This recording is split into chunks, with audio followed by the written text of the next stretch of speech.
এক নাম্বার আমল হচ্ছে কালিমায়ে শাহাদাত পাঠ করা। কি পড়া? নবীজি সাল্লাল্লাহু আলাইহি সাল্লাম একবার সাহাবায়ে কেরামদেরকে সামনে রেখে বললেন, ও আমার সাহাবীরা, তোমরা কি জানো তোমরা যে আমল করতেছো জান্নাতে যাওয়ার জন্য, কিন্তু জান্নাতের 8টা দরজা আছে। কিয়ামতের ময়দানে এই 8টা দরজায় একজনকে ডাকবেন। সাহাবায়ে কেরাম বললেন, ইয়া রাসূলুল্লাহ, সে কে? তখন নবীজি সাল্লাল্লাহু আলাইহি ওয়াসাল্লাম বলছেন, সে হচ্ছে তোমাদেরই ভাই আবু বকর সিদ্দিক রাদিয়াল্লাহু তাআলা আনহু।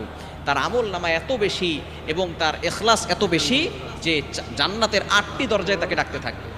সাহাবায়ে কেরাম বললেন, ইয়া রাসূলুল্লাহ, ইয়া হাবিবাল্লাহ, এমন কি কোনো আমল নাই যে আমাদেরকেও জান্নাতের দরজাগুলো ডাকতে থাকবে? তখন নবীজি সাল্লাল্লাহু আলাইহি সাল্লাম বললেন, সেই জান্নাতের দরজা ডাকার জন্য তোমরা একটা আমল করবে, সেটা হচ্ছে ওযু করার পরে তোমরা এই শাহাদাত আঙ্গুলটা আকাশের দিকে তাক করে তোমরা বলবে, আশহাদু আল্লা ইলাহা ইল্লাল্লাহু ওয়াহদাহু লা শারীকা লা ওয়া আশহাদু আন্না মুহাম্মাদান আবদুহু ওয়া রাসূলুহু, অর্থাৎ কালিমায়ে শাহাদাত পাঠ করবেন। নবী সাল্লাল্লাহু আলাইহি ওয়াসাল্লাম বলেছেন, যে ব্যক্তি ওযু